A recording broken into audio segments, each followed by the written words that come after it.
வணக்கம் நண்பர்களே. So Punjab Kings இந்த ஐபிஎல் 2026ல ரிலீஸ் பண்ண பிளேயர்ஸை பத்தி தான் இந்த வீடியோல நம்ம டிஸ்கஸ் பண்ண போறோம் மக்களே.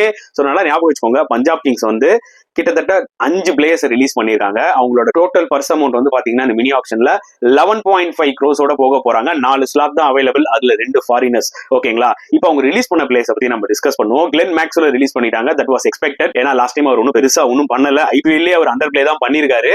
அப்படின்னும் போது அவர் ரிலீஸ் பண்ணிடுவாங்க நல்லாவே தெரியும். ஜோஸ் இங்கிலீஷ் எனக்கு கொஞ்சம் இனிஷியலா சர்ப்ரைசிங்கா இருந்தது.